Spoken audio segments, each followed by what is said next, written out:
What's poppin', y'all? Welcome back to another episode of the Atlanta Hawks series. I know I've been gone for a while. I've been working extremely hard. If you've seen me on social media, I've been doing a lot. So because of that, it has made me miss some time from this series. But I've seen the comments over the last few days.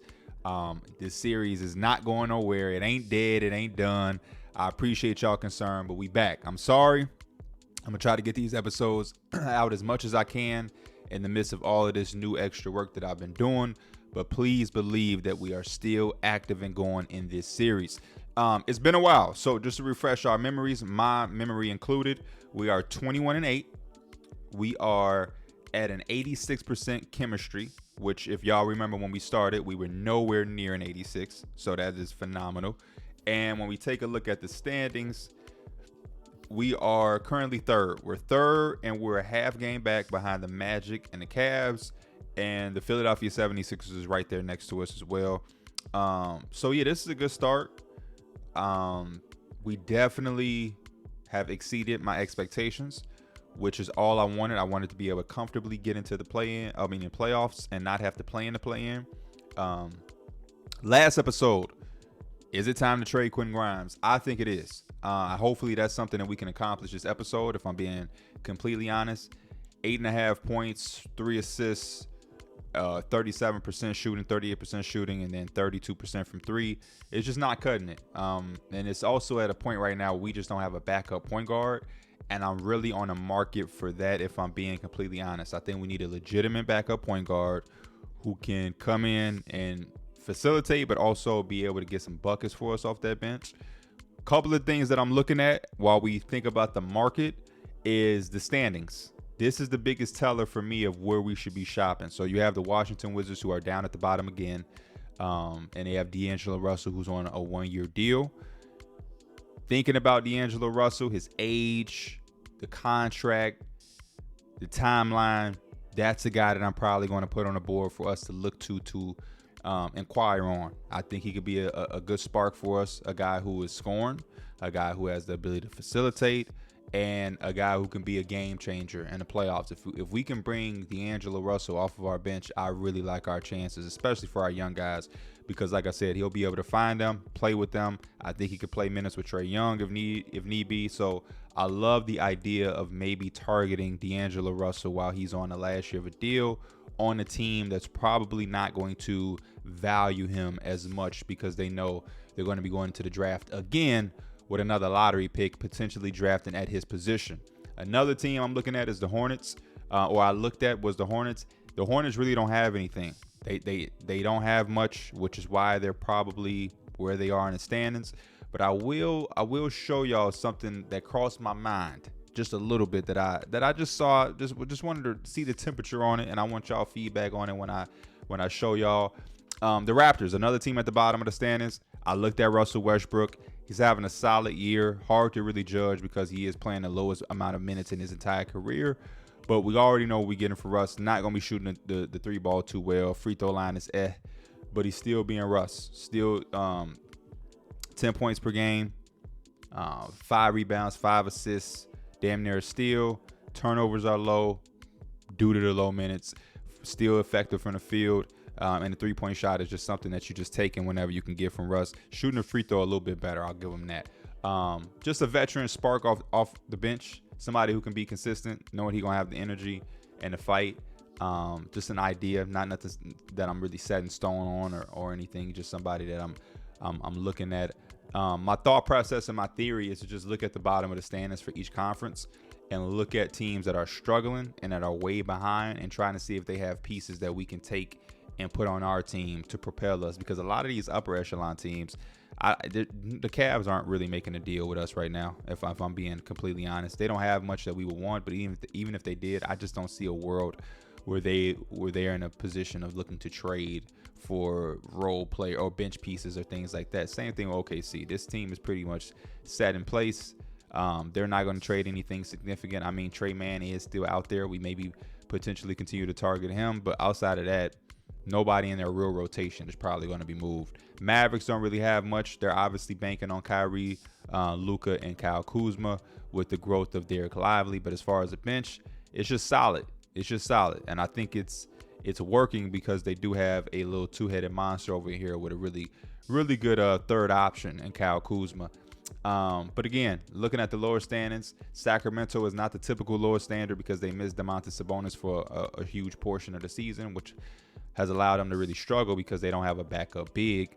But when you look at the guard play, I mean, Monte Morris is solid, but he's just not the type of guard that I think I'm necessarily looking for. And he's their guard. They don't have any guards outside of him as far as backing up De'Aaron Fox.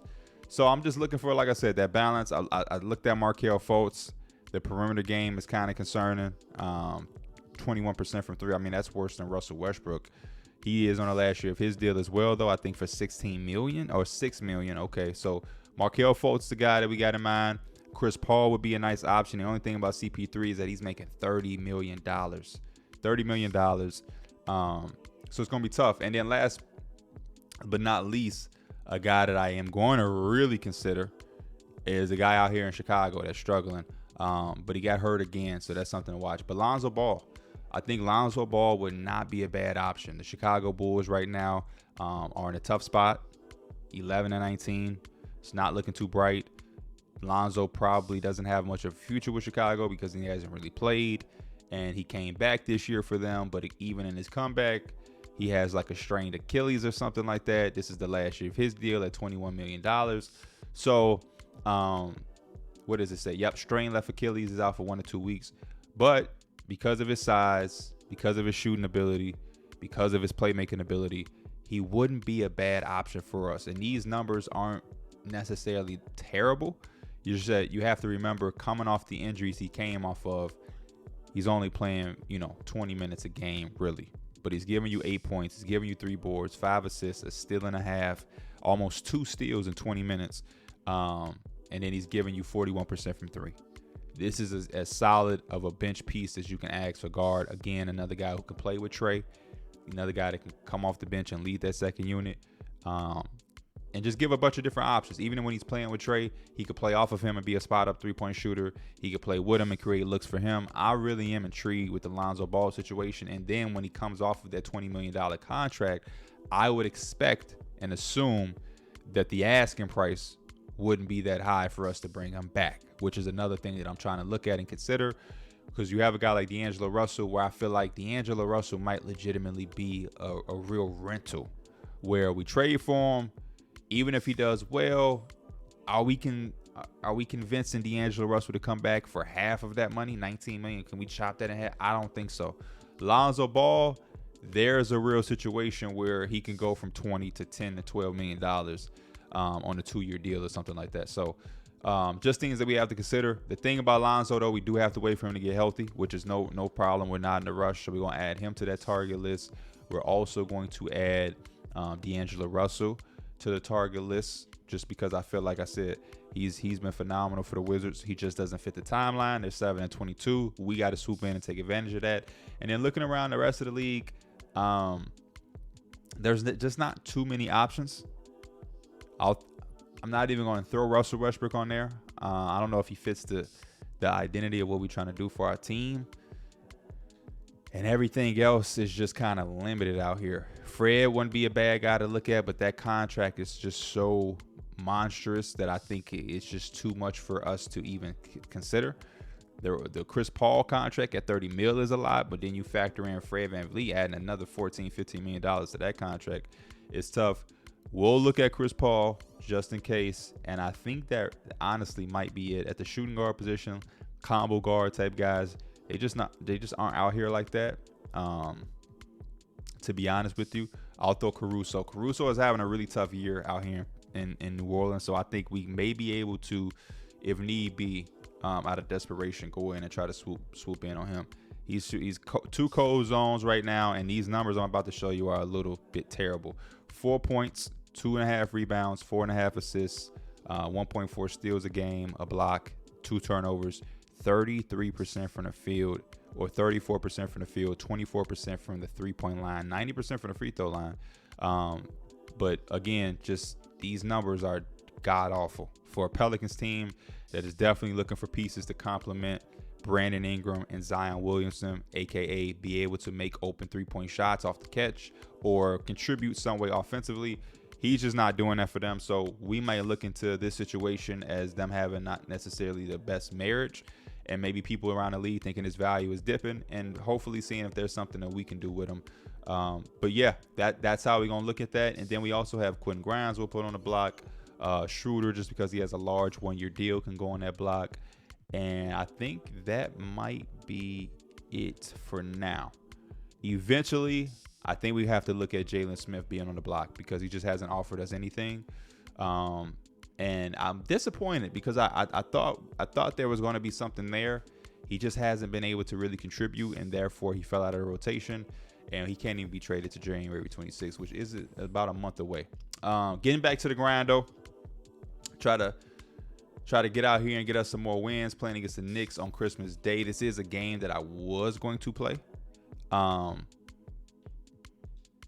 Let's put my guy Brandon Miller back into the rotation. There was a game I was going to attempt to play, but now that we done missed a few episodes, I really want to get the ball rolling and try to get to a decent part of the season.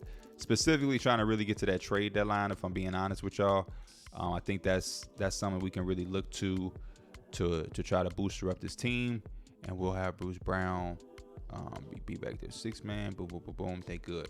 But yeah, hopefully we can keep this winning up. I want to get that number 1 seed. I'm not gonna lie to y'all. This will be a good Christmas win. I don't know how banged up the Knicks are or if they're back healthy, but we are running away. Don't let them come back. Think we have a comfortable enough lead. Yes, sir. Pull it out. Trae Young.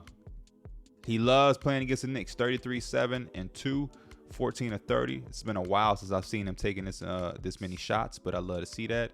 Jalen Johnson still banged up. He's playing through a significant injury. We appreciate him playing through it, but his numbers are going to take probably a little bit of a hit. 19-5 though with a block. No turnovers. We like it. Dalton Connect, 11 points in 10 minutes. A lot of y'all been in the comments screening for Dalton Connect to start to get some real minutes. Him and Ryan Dunn have gotten a little tick in minutes, so you'll see their minutes start to go up and trade up in the direction and a positively. DeJounte and Randall really hoop well. I guess Jalen Brunson is hurt as of right now, so good way to take advantage of that. Back on the Hawks, who we got next? We got the tough Celtics. All right, heading in against the Boston Celtics. We're at home again. This will be a really good win. They're getting out on an early lead. Good way to come back. Actually, this ain't the same Boston Celtics team. They're not a number 1 seed. I think Cleveland was the number 1 seed. Lauri Markkanen. Wow, Jalen Johnson, dog. I'm talking about just incredible. 14-18 on injury. 34-8-5. What did they say? Lauri Markkanen of the Hawks was a freak on the boards. 15 rebounds for Lauri Markkanen. And the game where he couldn't make a 3, barely could make a shot. I love the effort to go out there and control the glass. Matisse Thybulle is really struggling right now. 2 of 11. Not necessarily the way we want to see him shooting the ball. Trae Young, 2 of 9. Grimes, 1 of 4. We're a mess right now from the 3-point line. 7 of 31, but I'm still encouraged because we was able to pull out that win while only making 7 out of the 31 threes we took. And on the other hand, we were able to limit the others for Boston. The Jays really stood out and did their thing, but we limited everybody else. So that's a good recipe to beat them. LaMelo Ball also during the sim, y'all, just sustained another injury. But I want to check up on the standings again, and we are tied for first place. It's a 3-way tie. I guess Cleveland owns the tiebreaker, and then Philadelphia. So this top 4, we're all starting to cement ourselves as a established top 4 out here in the East. Boston, New York is in that second tier, and then you have a tier below them where the play-in can get real grimy.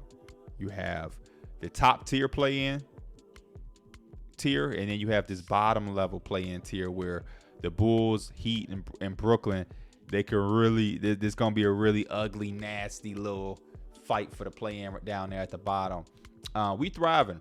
I think the trade deadline is normally February 8th, so I'm going to try to sim through till February 6th and see how we do. It's going to be a lot of injuries, so I'll probably cut this out so y'all don't have to see constantly injury after injury, but hopefully nobody on our team gets hurt too bad, and we'll check up on Lonzo Ball as he recovers from his injury and see if we can go out there and get him. We are 33-18, 94 team chemistry. We're fourth right now in the Eastern Conference. I'm going to just let y'all know. I'm going to vent for a little second. It won't take long. NBA 2K, they have to do something about this game. It is entirely too much work to simulate with all 30 teams under control. Like the engine, the entire engine is broken. No matter what I put the slider on for injuries, like the injuries are constant. And for the game to be in the year of 2024, the engine that they have is so unintelligent. Like it is so not advanced as it should be. I should not have to tell CPU how to handle every single injury. Every single injury they need attention to. It is 2024, dog. If he is hurt, let him sit out 2 games. Put him right back in. I should not have to adjust the minutes every single injury. Even if I'm not doing all 30 teams, if I'm just controlling my one team, there should be enough common sense in the engine that y'all have created for almost 30 years. I've been playing this game since 2000. That's my TED talk for 2K. The trade deadline is February 6th. So what we're going to do is we're going to take a look at these games that we just missed because I was so distracted on making sure we got this stuff done. Let's go to award races. We haven't had a chance to peek at award races. MVP, Jokic, Luka, Giannis, Embiid, Shea.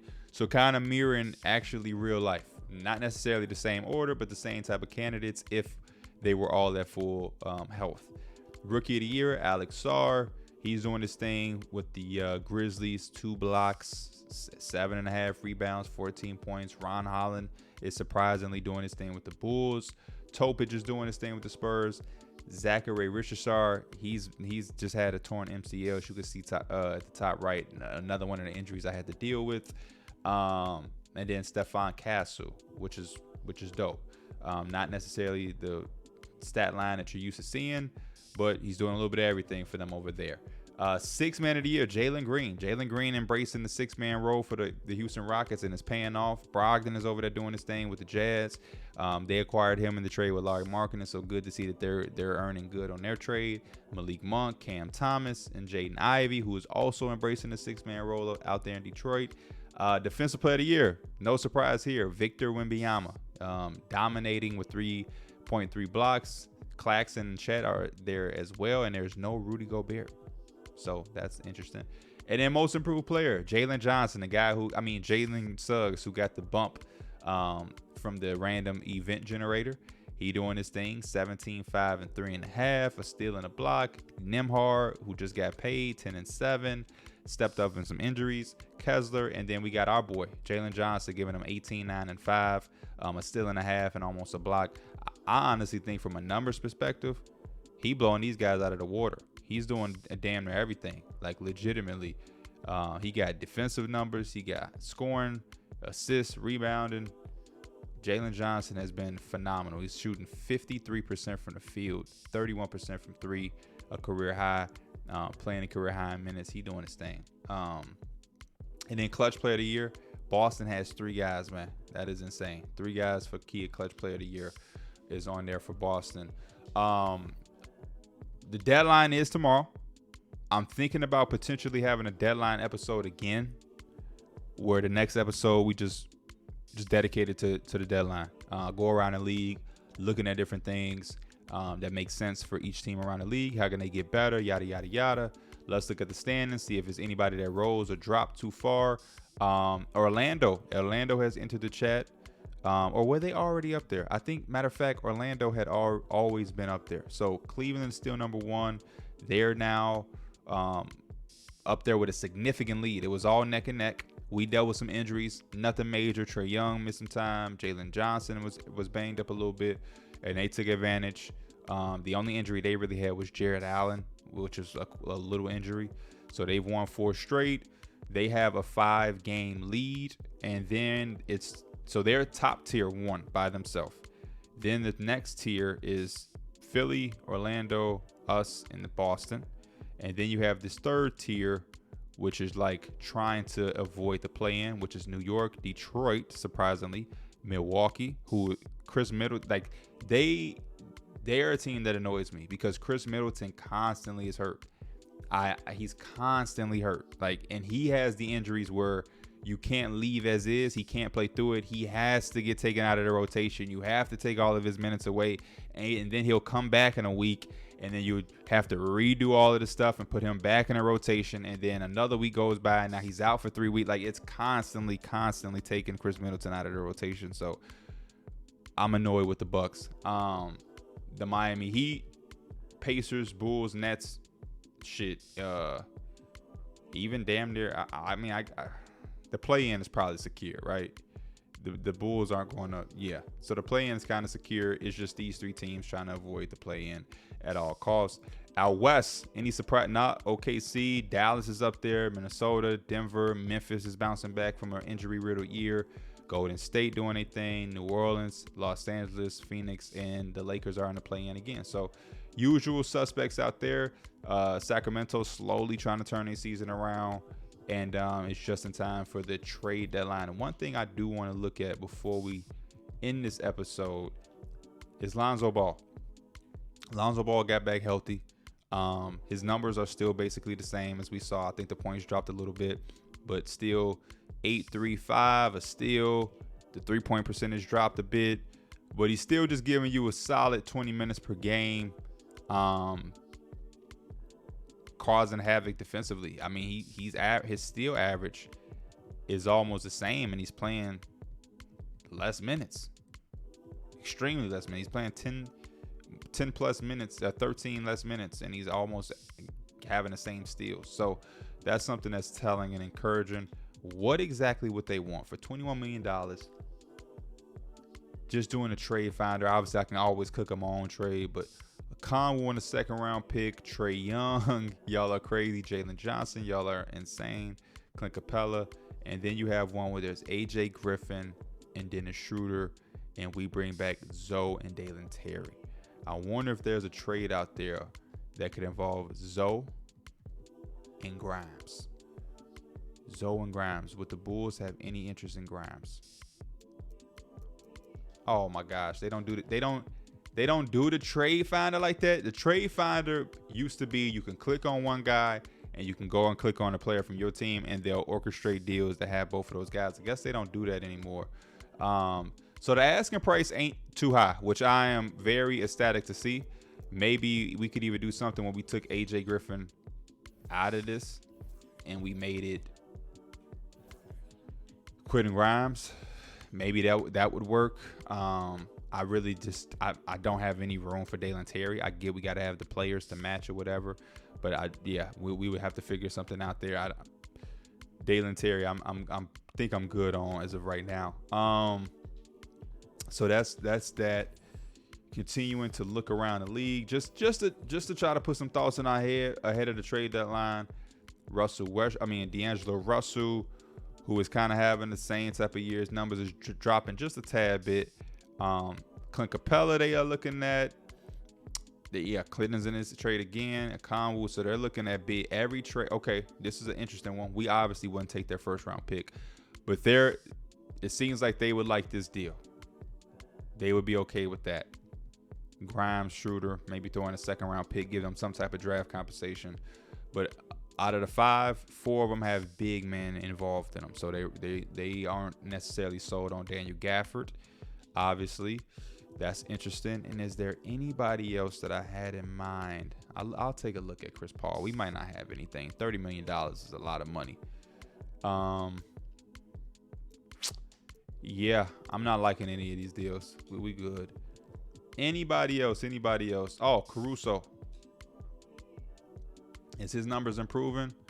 His numbers are slightly improving. He's still struggling. But I think the 3-point shot was like 25. Now it's at 27. The free throw percentage dropped a little bit. He's still struggling over there. Quentin Grimes for him and a trade exception straight up is interesting. Maybe if we did a deal for Lonzo that didn't involve Quentin Grimes, we can do that. But I'm liking the way AJ Griffin is playing. I don't really want to involve him in any of these deals. So I think Yeah, I think we got our two guys that we're gonna really push for come trade deadline, which is the next day, in a day or two. We're gonna be looking at Lonzo Ball. We're gonna be looking at D'Angelo Russell. I'm leaning towards Lonzo. Y'all let me know the feedback or what y'all think about that. Um, and I just want to take a look at our team for a little minute. Make sure there's not. How has Laurie been performing? See some of these games he's had recently. 11-7, 9-20. He's been solid. One thing I like about Laurie, he's gonna rebound the basketball. 1 of 11. He's had some tough nights here in Atlanta, which scares me because there isn't this level of consistency. I want to know if he feel comfortable enough coming back. Like, what are they saying about his contract situation real quick? Because I am pleased with everything that's been happening. My heart is here in Atlanta. Let's work on hammering out a contract extension. That makes me encouraged to hear. I'm interested in immediately negotiating a contract extension. Let's get a deal done. Could I extend Jalen Johnson? I don't know the extension rules. Is not eligible. Players on rookie scale contracts can only sign extensions during the offseason prior to. Okay. Laurie will resign, which is interesting. So we could get him essentially for a deal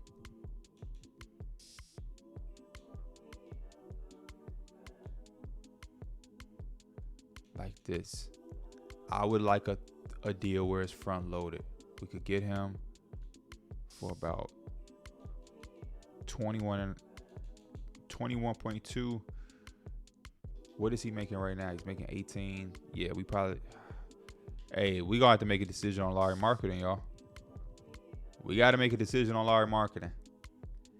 He's about to get paid. He is getting paid. He's next to get paid. Capella 22. We don't have. How much money do we have coming off our books? We got to make a decision on Laurie marketing. Got to make a decision on Laurie marketing. The trade deadline is going to be interesting, y'all. I'm going to say that right now. I like Laurie. Not necessarily loving him, but we are thriving, and he has to get paid. So I have to see if I want to go out here and re-sign him. I got to make sure ain't nothing on the market that can be an upgrade. Because Jalen Johnson is playing so well, I don't feel like I necessarily have to just sit here and go with the Laurie marketing experiment. If there's anything else out here, I'll tell you right now, some of these offers that they're giving me are terrible. Obviously, we wouldn't trade for Kawhi Leonard. That's just stupid. But I'm damn sure not trading for some of the other things that they like. Bruce Brown, hell no.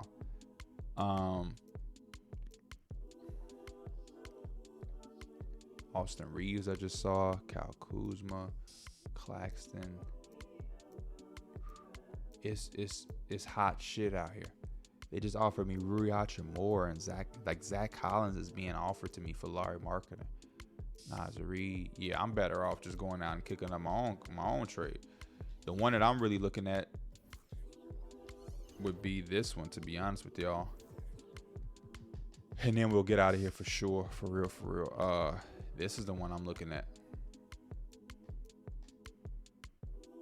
Brandon Ingram, who's also on the last year of his deal. Put BI at the 3. You put Jalen Johnson at the 4. But I think Laurie Markkanen plays so well without the basketball. We probably lean to bringing Laurie Markkanen back. Y'all give me y'all feedback in the comments. I'm glad to be back. The next episode will be a whirlwind. There's a lot going to happen. We're definitely going to make moves. Don't expect to see Quentin Grimes on his team. And yeah, as always, I appreciate y'all. I'll see y'all next episode. This is Pee Wee the Gamer. I'm Pee Wee the Plug. We out. Peace.